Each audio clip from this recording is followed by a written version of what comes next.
Hola, muy buenas, ¿cómo están? Espero que anden todos muy bien. Y bueno, el día de hoy vamos a hablar sobre un autor muy importante que es Michel Foucault. Me lo han pedido bastante. En los comentarios de los videos anteriores ya hemos hablado de dos textos muy importantes que es Vigilar y Castigar y Historia de la Sexualidad. El día de hoy vamos a hablar sobre El nacimiento de la clínica, uno de los textos que quizás está muy poco nombrado, se lo menciona muy poquito realmente a veces. Es un texto muy importante, es un texto muy interesante y que refiere principalmente a la mirada de la clínica médica, pero por desprendimiento se puede entender la clínica psicológica, psiquiátrica, etcétera. Y tiene como un subtítulo que yo entiendo que lo debe haber agregado Foucault después, que es una arqueología de la mirada médica. Bien, como aclarando lo que el método de trabajo que va a tener él. Este libro es de, si no me equivoco, 1963. Bueno, arqueología, una arqueología de la mirada médica, el método que él utiliza o que estaba tratando de armar es lo que se conoce como arqueología del saber. Esto lo digo como a modo de resumen. Este filósofo francés inventa este método que se llama arqueología del saber, que es básicamente un método que, digamos, diferente a las historias, a lo que hacen los historiadores. Bien, la gente que hace historia de las ideas generalmente hace esto: recolecta los hechos históricos, ¿sí?, que tienen que ver con el saber, con distintos autores importantes a lo largo de la historia, como si fuesen momentos o descubrimientos y nada más. Bien, por ejemplo, la persona que hace historia de las ideas dice: tal autor fue importante porque descubrió tal cosa. Después viene otro autor que termina de descubrir tal otra. Y más adelante tal otro, hasta que terminan descubriendo tal cosa como se conoce hoy. Es decir, nos cuenta una historia que tiene un sentido, lo que se conoce como sentido teleológico, ¿no? Como si tiene una finalidad, como que los anteriores no la terminaron de ver tan clara, por decirlo de alguna forma, y el último es el que la vio más clara, el que tenía la verdad. Bien, es como una historia en la cual los autores no tienen, digamos, no cuentan mucho los problemas con los cuales se enfrentan, qué contexto social, qué peleas había, qué contexto político, por qué se preguntaban lo que se preguntaban, con qué otros autores discutían. Todo esto no ocurre, está borrado directamente. La gente que hace arqueología estudia como los restos de y trata de reconstruir civilizaciones antiguas.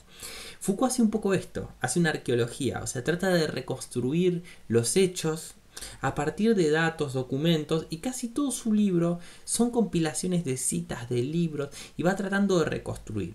Casi todo su libro está situado en plena Revolución Francesa, ¿bien? Como la medicina insertada dentro de un contexto de Revolución Francesa, obviamente en Francia, va evolucionando y cambiando la mirada médica. Bien, este es el punto. Entonces, él se va a plantear en líneas muy generales cómo se pasa. Y ahora sí, ya nos metemos de lleno en el libro. ¿Cómo se pasa? Nos dice, de la mirada del siglo XVIII, de la medicina, una medicina muy descriptiva, que el representante principal es Pinel, el médico Pinel, que es un médico, el médico de las clasificaciones diagnósticas. No se asusten, ahora les voy a contar de qué trata esto. La propuesta de la medicina de Pinel era una medicina que clasificaba enfermedades, veía enfermedades e intentaba escribir, digamos, como se hace en la botánica. La botánica, ¿qué hace? Intenta hacer descripciones. Veo una planta, digo, esta planta es tal especie. Estas son subespecies. Es decir, voy haciendo desprendimientos. Digo, esta es la especie principal, estas son dos clases o subclases de esta misma especie. De estas se derivan otras tres y así. Bueno, algo muy parecido es lo que hacía Pinel con las enfermedades. Esto se conoce como nosografía, es decir, lo que se intenta hacer es una especie de clasificación, poder hacer un manual en el cual digo cuáles son las enfermedades que existen, tipos y subtipos, punto, a partir de lo que observo. Esta es una medicina fuertemente teórica, siglo XVIII, ¿bien?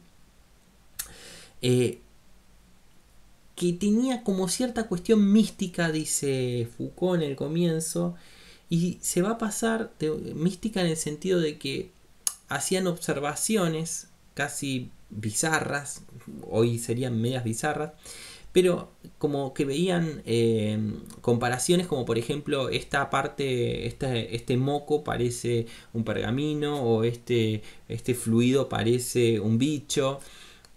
Y en el siglo XIX, siglo XX ya empezamos a hablar de láminas, empezamos a hablar de membranas y un lenguaje más técnico y científico. Entonces la pregunta de Foucault es cómo se pasa de un lenguaje, de una determinada semántica en la medicina a otro lenguaje. ¿Cómo es que de esta medicina que decía ver bichos en los fluidos, de repente pasamos a una que ve membranas, ve láminas y demás, ¿no? En los tejidos. Entonces es muy interesante porque decíamos, en el siglo XVIII, principios del siglo XVIII, Pinel era el representante de la clínica. ¿Cuál era la clínica? La clínica consistía principalmente en una práctica privada, bien, de consultorio privado, es decir, iban a la casa, mejor dicho, los médicos.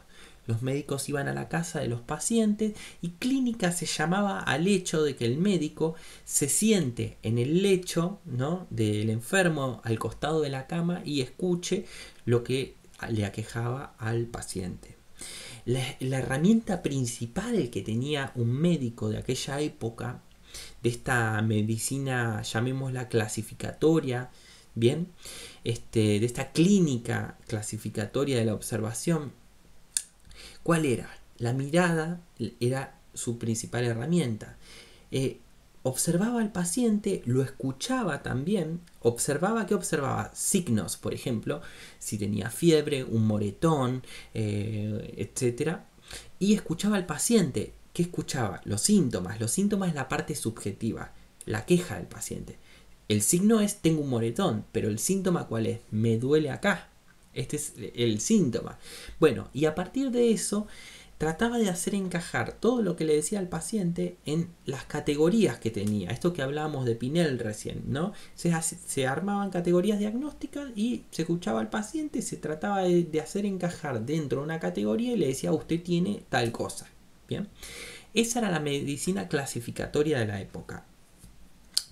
Esta medicina es importante, digamos, porque es la primer clínica, ¿bien? Ahora, esta, digamos, esta manera de ver, ¿no?, que tiene el médico era el que tenía la última palabra, ¿no? El cuerpo en sí mismo, la queja del paciente, todo eso no decía nada. Lo que importaba era la observación aguda del médico, que observe, pudiese recortar y clasificar. Es decir, el saber estaba en el médico, en sus clasificaciones diagnósticas, en este manual mental y teórico, si se quiere, de enfermedades. Bien. Bueno, la mirada y la agudeza de poder ir descartando qué es lo que tenía y lo que no tenía. Como les decía recién, ¿qué es lo que observaba? Signos y síntomas. Bien, esto es importante.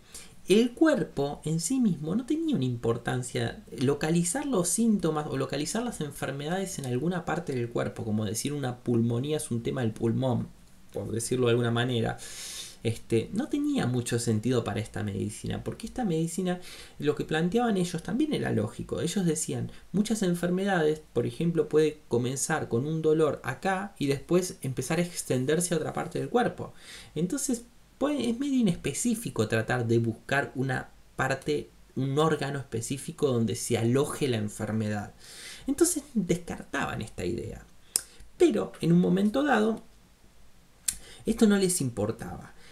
Ahora, lo que sí les importaba, podríamos diferenciar que para ellos el espacio de la enfermedad, el lugar donde había que darle asilo a la enfermedad, era la casa del paciente. Bien, esto es importante. El lugar natural donde la gente tenía que transitar sus enfermedades era su casa, acompañado de su familia y demás. El médico se acercaba hasta la casa, pero no el hospital como hoy lo conocemos. Pero ¿por qué se cambia esto entonces? ¿Por qué pasamos de un tipo de esto a los hospitales? Bueno, y a otra mirada, ¿cuándo entra en crisis este modelo? Y no es que entra en crisis porque de repente a alguien se le ocurrió un modelo diferente. Hay motivos sociales que le dan origen. Y esto es importante rescatar de Foucault. Y él va a plantear el hecho de las epidemias, justamente. Las epidemias, vamos a ver que lo que generan es justamente en el capítulo 2 una conciencia política, dice, es que el método descriptivo estalla directamente, no alcanza por varios puntos. Simplemente cuando explotaba una peste, por ejemplo, el médico ya no podía escuchar al paciente porque son muchos los pacientes, digamos. Segundo, ya no se escucha lo que el paciente le aqueja, sino que el paciente no es el cuerpo del paciente con el que trabaja el médico, va a trabajar con un cuerpo social. Es toda la sociedad la que está enferma cuando hay una peste, no es uno. Por lo tanto, no lo puedo escuchar ni lo puedo observar. ¿Qué voy a clasificar? Entonces, de ahí se cambia los consultorios y las camas por el campo social. Los médicos salen a la calle. Bien, esto es importante.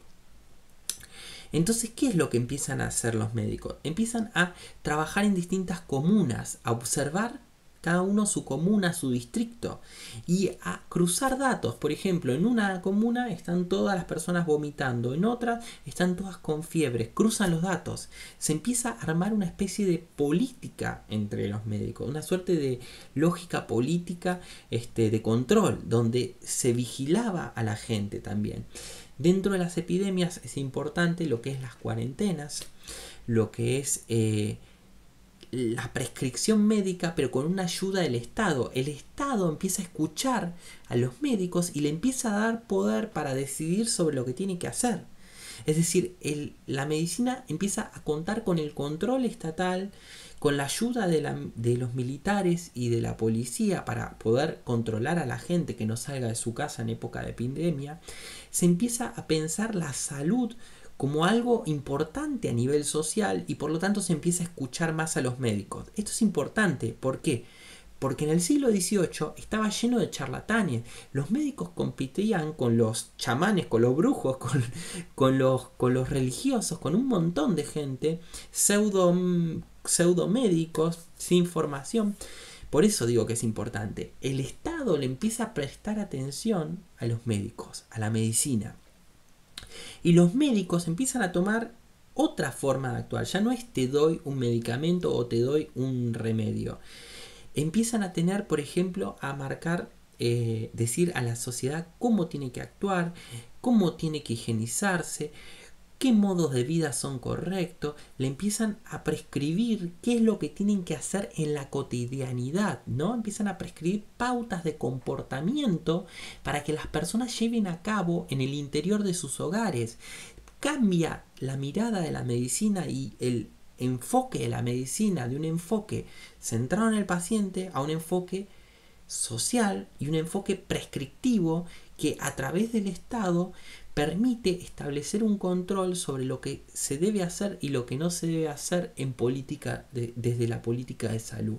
Bien, esto es importantísimo. Incluso hasta decisiones de qué hacer con los muertos, ¿sí?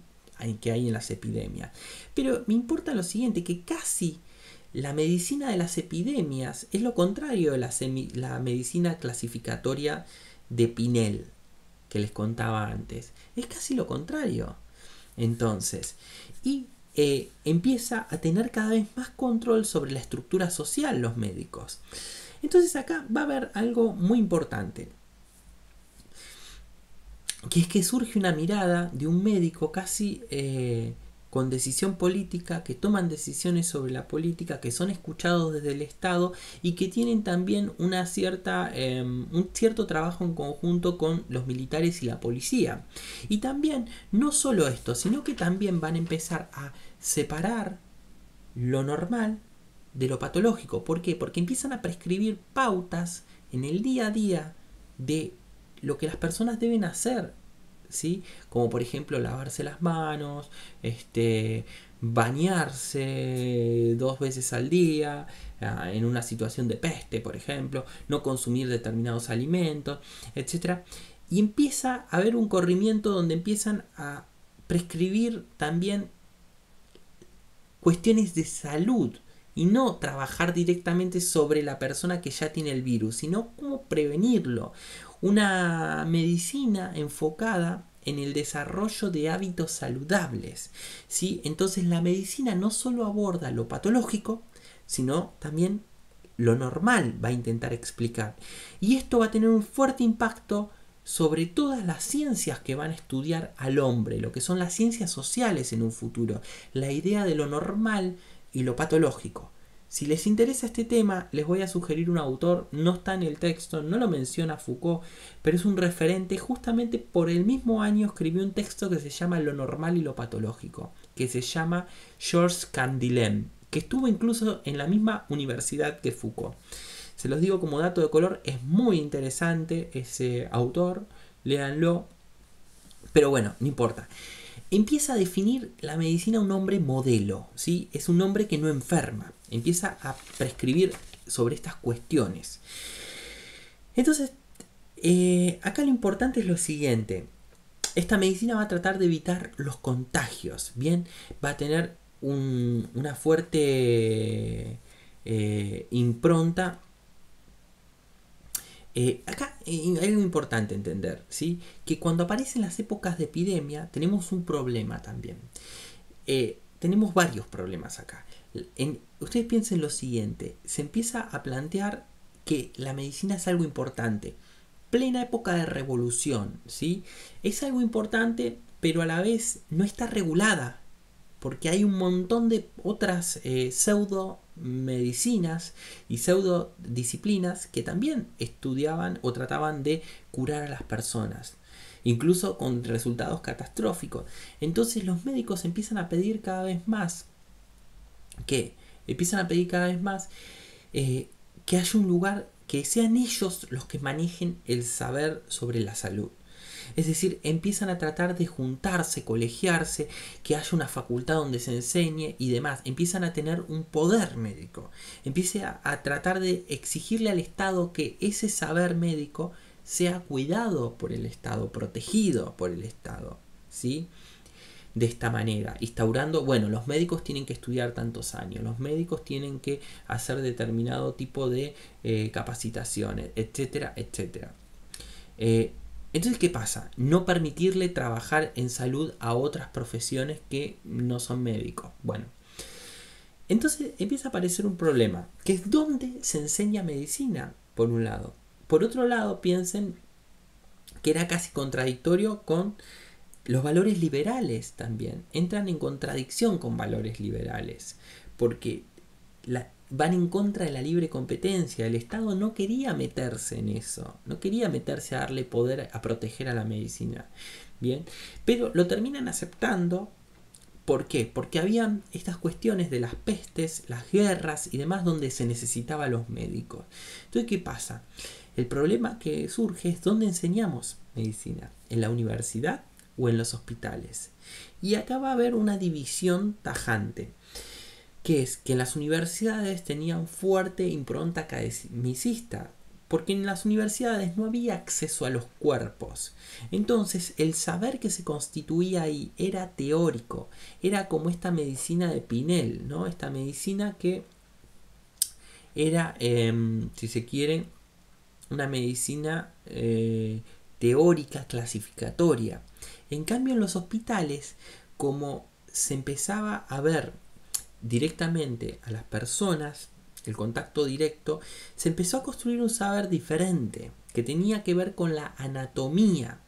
Bien, Y también empieza a haber un problema con la medicina clasificatoria, que es que si bien muchas enfermedades uno las puede describir por la mirada, es decir, observando la enfermedad,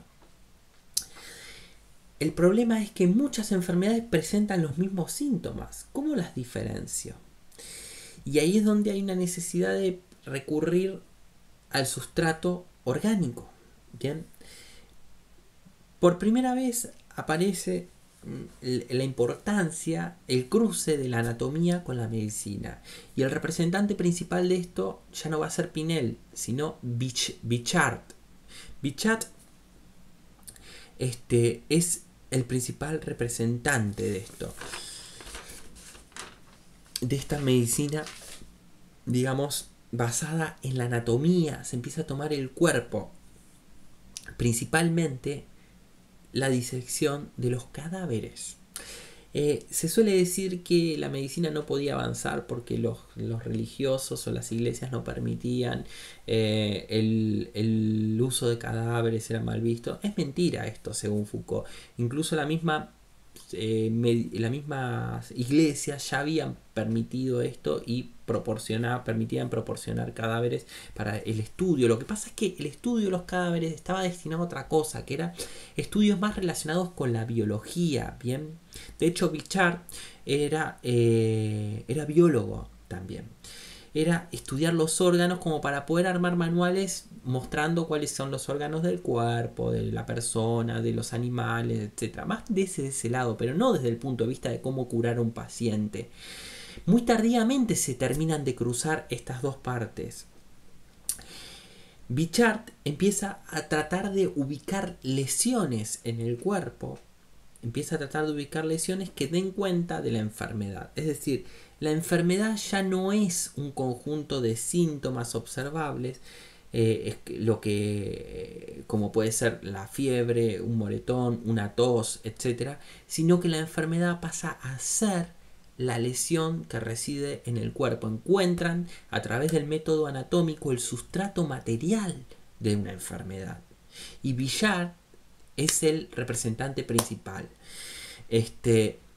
Estos dos métodos, por llamarlos de alguna forma, estas dos líneas de trabajo, la de la medicina clasificatoria y la de la medicina anatómica, o la ¿cómo es que se dice? Anatomía patológica. Estas dos líneas de trabajo van a tener conflictos constantes. Van a seguir dos líneas de trabajo completamente diferentes. Una fuertemente academicista que se enseña en las universidades, la otra que surge de la morgue de los hospitales. Bien. Ahora, ya filosóficamente va a ser una revolución en la medicina la integración de la anatomía. ¿Por qué? Porque ya el saber de la medicina no se extrae de la vida, de escuchar al paciente, lo que el paciente relata. El saber de la medicina se extrae de la muerte. La muerte es lo que arroja luz a la vida, y la vida es el impedimento para poder saberlo. ¿Por qué? Porque si un paciente está vivo, yo puedo saber a través de sus síntomas, la gripe, la tos, lo que sea, lo que observo mientras esté vivo, hasta ahí nomás. Pero hasta que yo no vea la lesión donde estaba, no voy a poder saber a ciencia exacta cuál era su enfermedad, dónde estaba el problema. Por lo tanto, la vida se constituye en un impedimento mientras esté vivo para poder saber. De hecho, una de las cosas que pasaba en medicina, se esperaba que la persona, el paciente muriera para poder abrirlo y poder tener la verdad concreta de por qué murió esa persona, la famosa autopsia. Entonces, la muerte es lo que va a arrojar luz sobre los procesos de la vida, filosóficamente, para la medicina. Antes, en la medicina descriptiva, la muerte no se estudiaba porque era un problema. No lo estudiaban, no les interesaba, porque la muerte tenía muchos problemas. Primero, abrir un cuerpo y observar, buscar ahí una explicación, no les servía porque muchos procesos de putrefacción iban arruinando ese cuerpo y ya no sabían cuánto era producto de la enfermedad y cuánto era la putrefacción del cuerpo. ¿sí? Entonces, por eso los médicos de la medicina clasificatoria no le dieron mucha bolilla a este tema, no le dieron importancia a la muerte. Y segundo, porque la muerte era vista como el fracaso de la medicina. Cuando aparecía la muerte es porque el médico, su saber fracasaba. Ese médico que iba, escuchaba al paciente y lo clasificaba en enfermedades a partir de los síntomas que el paciente le decía que tenía, y él le daba una prescripción, le decía hace esto o hace lo otro. Cuando el paciente moría, la muerte era la representación concreta de que había fracasado el médico. Ahora la medicina había tomado la muerte como la forma de arrojar luz sobre las enfermedades. A partir de abrir un cuerpo y ver dónde están las lesiones, podemos sacar información valiosa y podemos entender los procesos y atender a muchos pacientes. Por eso hay otro tema importante, que si el lugar donde los pacientes tenían que ser atendidos y el lugar donde el paciente tenía que hacer el famoso reposo era la casa y el médico iba a atenderlo, ¿cómo se explica el hospital? ¿No? Puede ser una buena pregunta. El Estado no quería pagar los hospitales porque los hospitales generalmente iba la gente pobre, eran como los hospicios, ¿no? Eran lugares donde la gente iba a morir o no tenía lugar donde vivir y demás. Entonces el Estado empieza a cobrar impuestos, a tomar impuestos y convence a las burguesías y a los ricos a pagar por sacar plata de sus impuestos para hospitales, porque ahí es donde se iba a estudiar a la gente enferma y se iba a producir el conocimiento con el cual se iban a atender luego los ricos en su casa. ¿Sí? Esto es importante porque esto da cuenta de por qué el Estado empieza a pagar en hospitales y por qué la población rica no se puso en contra. ¿Bien? ¿Por qué la gente acomodada no se puso en contra de los hospitales que le saquen plata de sus impuestos para mantener a los que iban a los hospitales, que era la gente pobre? Justamente por esto se vuelve una especie de laboratorio experimental el hospital, un laboratorio experimental de la muerte. Entonces, bueno, esto por un lado. Entonces, otro punto importante es también entender que lo único que encuentran, si la medicina clasificatoria que decíamos antes de Pinel era una medicina que intentaba de alguna manera leer signos y síntomas, es decir, el signo es lo objetivo, en moretones, tos, fiebre, y síntomas, lo que el paciente decía, me duele acá, me duele allá.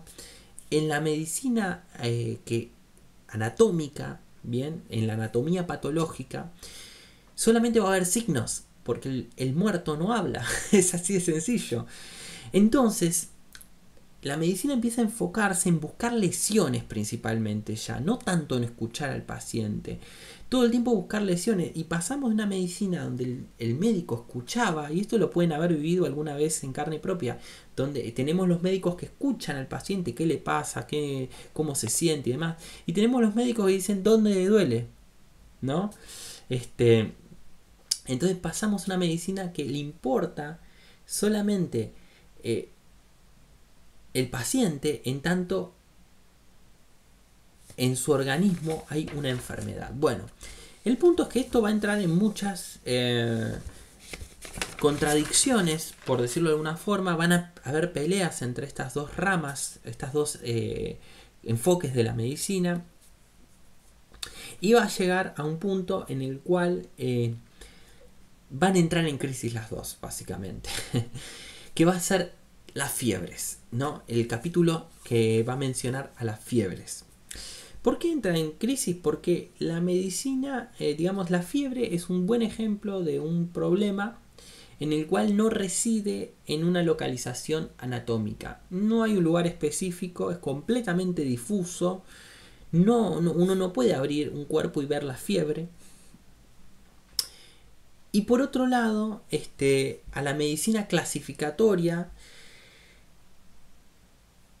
la medicina anatómica tiene otro problema, que no todas las enfermedades tienen su correlato en el cuerpo. No todas las enfermedades dejan lesiones en el cuerpo, pero son enfermedades porque uno las observa. Mientras el paciente esté vivo, tiene síntomas, ¿sí? por ejemplo, tos, fiebre, dolores, pero no necesariamente cuando lo abrís, después tiene lesiones en el pulmón, puede no tenerla.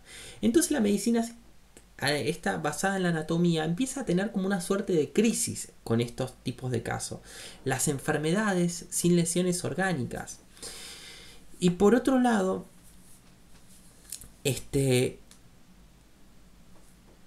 ¿cómo se va a intentar cómo explica este modelo que empezó a tener tanto peso, de este modelo de Bichat, que tuvo tanto peso? ¿Cómo explica esto, no? ¿Cómo explica las fiebres, por ejemplo? Lo va a explicar mediante que la fiebre no es un fenómeno patológico en sí mismo, sino que es la respuesta de un organismo a un agente externo. Bien, entonces, ¿qué es lo que pasa? Entra un agente externo, una sustancia, se empieza a plantear que entra una sustancia y genera una suerte de reacción en el cuerpo para defenderse. Entonces, acá vemos, entra en crisis dos cosas. Por un lado, los signos y síntomas ya no son la enfermedad, como planteaba la medicina clasificatoria. Ya no es la enfermedad lo que yo observo necesariamente. Eso no es patológico, la fiebre. De hecho, es una respuesta sana. Entonces entra en crisis esa medicina clasificatoria. Y por otro lado, la fiebre no tiene un lugar en el cuerpo donde alojarse. Entonces entra en crisis por decirlo de alguna forma, la medicina basada en la anatomía patológica. Entonces entran en crisis las dos. ¿Cuál es la respuesta? Esta, la del agente huésped. El cuerpo aloja, hay un agente y hay un huésped. El cuerpo aloja una sustancia extraña y se defiende de ella. Aparece un tercer factor, ya no es el médico y el paciente donde se aloja la enfermedad. Aparece el ambiente, el medio. Empieza a aparecer la relación del hombre, la medicina empieza a estudiar la relación del hombre con el medio externo por primera vez. Y esta medicina es la medicina que incluso hasta el día de hoy conocemos. Mucha de esta medicina, la medicina anatómica, la medicina clasificatoria, la vemos mucho en la psiquiatría, la medicina clasificatoria, que arma esas nosografías, esas grandes manuales como el DSM-4 o DSM-5, donde se intenta, por medio de una construcción que viene, como les decía antes, que desciende casi de la biología y la botánica, esas taxonomías. Taxonomía es el arte de saber clasificar, ¿no? De crear clasificaciones. Donde se arman esos mapas conceptuales gigantes que dice esta enfermedad constituye tal cosa. De estas se desprenden 4 subespecies, de estas otras 4 clases y así, ¿no?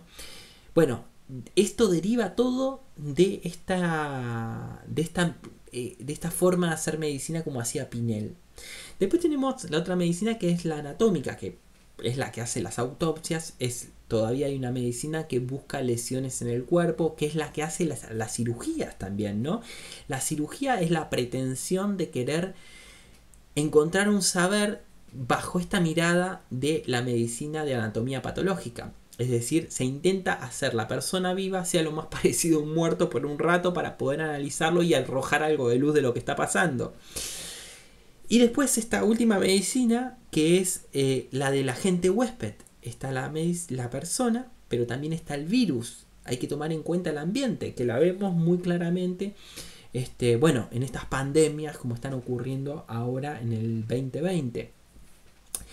Así que bueno, lo que les quería arrojar un poco de luz sobre este texto es cómo va desarrollándose la clínica que hoy conocemos, ¿no?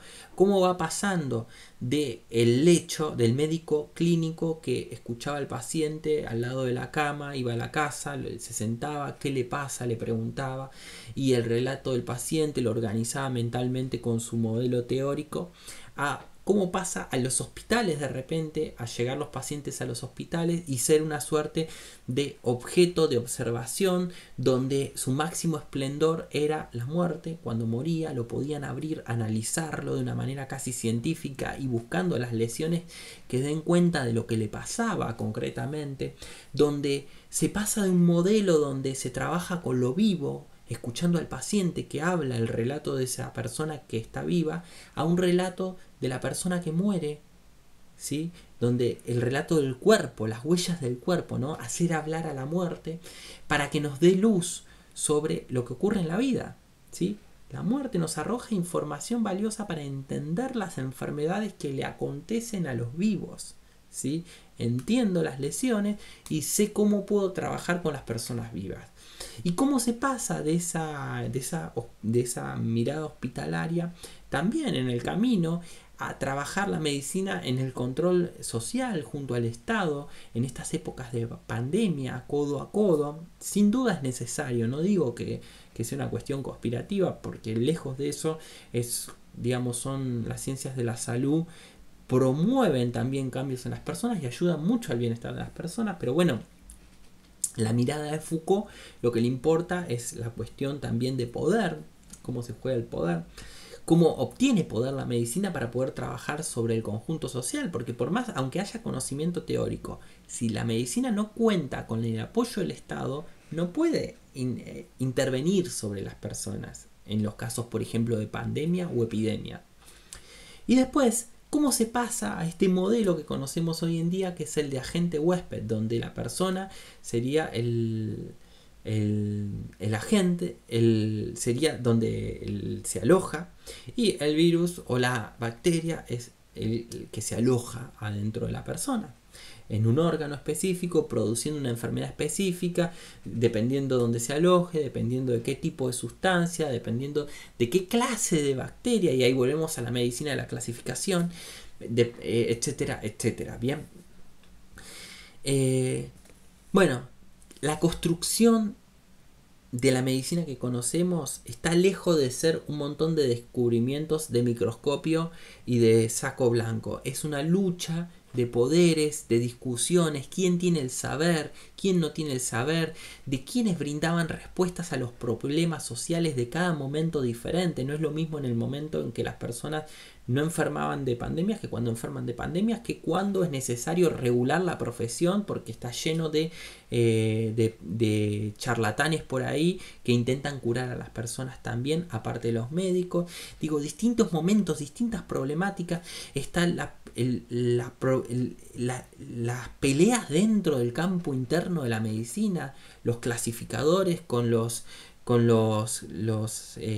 médicos que trabajaban en anatomía y cirugía, cómo está la pelea de dónde está, qué es la enfermedad, si la enfermedad es un conjunto de síntomas, si la enfermedad es una lesión en el cuerpo, etcétera, etcétera.